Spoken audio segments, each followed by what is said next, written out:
All right, let's get into it. Managing a schedule in a hospice is already a really high-stakes, complicated job. But what happens when you're not just running one unit, but several, and they're all drawing from the same pool of incredible staff? Today, we're going to break down how to take that process from total chaos to crystal clear. I mean, just think about it for a second. A single rota has so many moving parts. Now imagine multiplying that across an inpatient unit, a community care team, and maybe your day services too. All of a sudden, it's not just 3 times the work. No way. It becomes a whole different kind of problem, where one tiny change can send a ripple effect across the entire organization. So here's the roadmap we're going to follow to get from that chaos to clarity. First up, we'll really unpack the multi-unit challenge. Then, we'll dive into what I like to call the shared pool paradox. The idea that your biggest strength can also be your biggest headache. We'll pinpoint that exact breaking point where spreadsheets just fail. And then we'll flip the script and show you how planning for coverage first is the real key to getting the clarity, control, and fairness everyone needs. Okay, so let's get right to the heart of why this is such a unique problem. See, it's not just about adding more shifts to a calendar, it's about a complete change in the kinds of questions a manager has to answer every single day. And this right here, this is the crucial difference. For one unit, you're just asking, is this shift covered? Simple enough. But with multiple units, that question just explodes. It becomes, where is this person needed most? What does that decision mean for the team over there? And what on earth is our plan B if someone calls in sick at the other site? The complexity, it just grows exponentially. So that leads us right to the core of the issue, which is this real double-edged sword for so many hospices, the shared staff pool. On paper, it seems like the perfect solution, but in reality, it can be the source of some major headaches. So, just so we're all on the same page, a shared staff pool is simply one group of employees that can be scheduled across different services.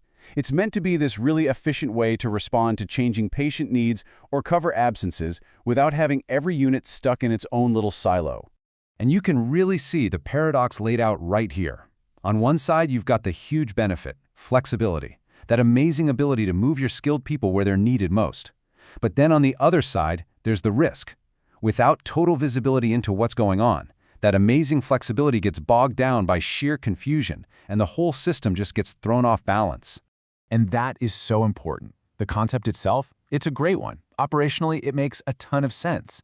The failure point isn't the strategy, it's the tool. The whole problem pops up when managers just can't see the whole picture at once.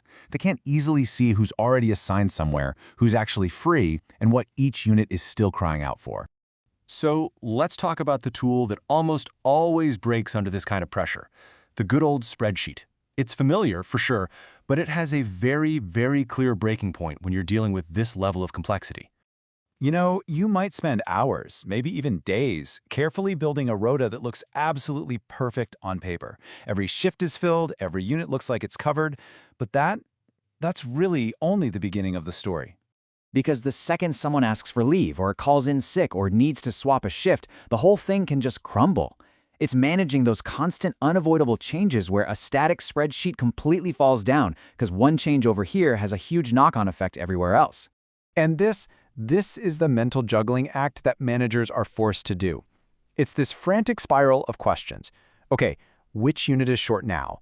Wait, is that nurse really free, or did I already promise her to the community team? Hold on. Is her annual leave booked in that other spreadsheet? Are we about to push her into overtime? It is, quite literally, a manual cross-checking nightmare. Okay, so we've spent some time in the problem zone. Now let's talk about the solution. And it starts not with a piece of software, but with a big shift in how you think about the whole process. It's about completely flipping your approach on its head.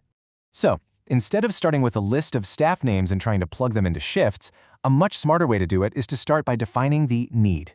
Step 1.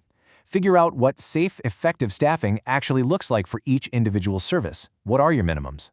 Then, and only then, do you go to step 2, assigning the right people from your shared pool to meet that specific need.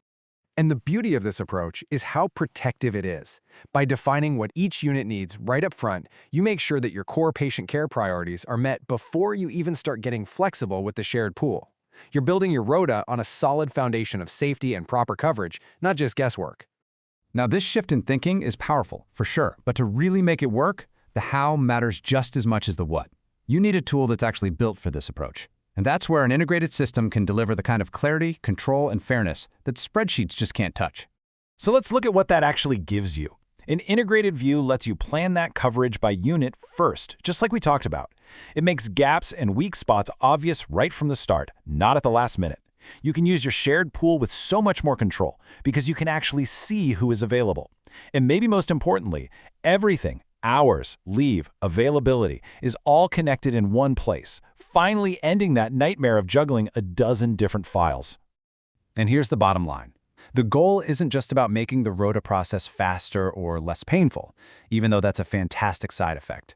The real win, the real prize, is creating a final staffing picture that you can look at and genuinely trust to be accurate, safe, and solid. And that brings us to a really vital human point. We've talked a lot about logistics, right?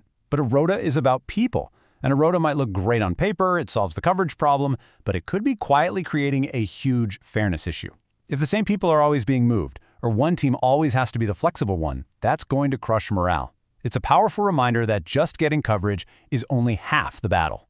So, as we wrap up, I want to leave you with a question to really think about for your own organization. Take a good, honest look at how you do things right now. Is your rota genuinely providing clarity? Is it a picture you can trust? Or is it just a fragile solution that's hiding a whole lot of chaos just beneath the surface?